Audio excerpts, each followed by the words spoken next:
ព្រលឹមខ្ញុំចេញពីបន្ទប់ជួលកាន់ការបោកចាស់ដើរតាមផ្លូវមិនស្គាល់មេឃស្រអាប់ដូចចិត្តខ្ញុំដែលនឹកផ្ទះនឹកម្ដាយឪពុកនឹកប្រពន្ធកូននៅចាំផ្លូវមួយថ្ងៃហត់នឿយគ្មានអ្នកយល់តស៊ូទាំងខ្លួនឈឺមិនហ៊ានត្អូញត្អែរស់នៅឆ្ងាយផ្ទះឯកោតែលតោលទឹកភ្នែកលាក់ក្រោយស្នាមញញឹមរាល់ថ្ងៃពេលយប់ស្ងាត់ខ្ញុំមើលរូបថតគ្រួសារបេះដូងប្រាថ្នាចង់ត្រឡប់ទៅវិញតែសូវបិនអនាគតនៅមុខធ្វើឲ្យខ្ញុំបន្តទៅនឹកតែណាស់នឹកមនុស្សដែលខ្ញុំស្រឡាញ់នឹកសំឡេងហៅពេលថ្ងៃលិចក្បែរផ្ទះទោះហត់ប៉ុណ្ណាក៏មិនដែលបោះបង់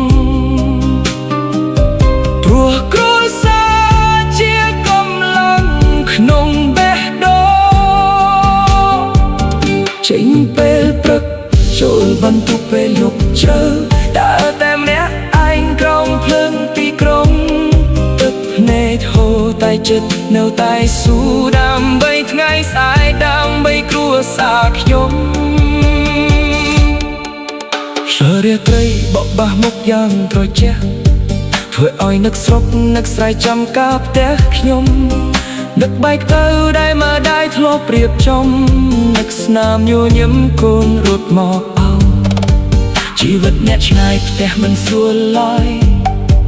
ពេលឈឺពេលហត់គ្មានអ្នកនៅក្បែរតែខ្ញុំមិនព្រមចាញ់ចូលវាសនា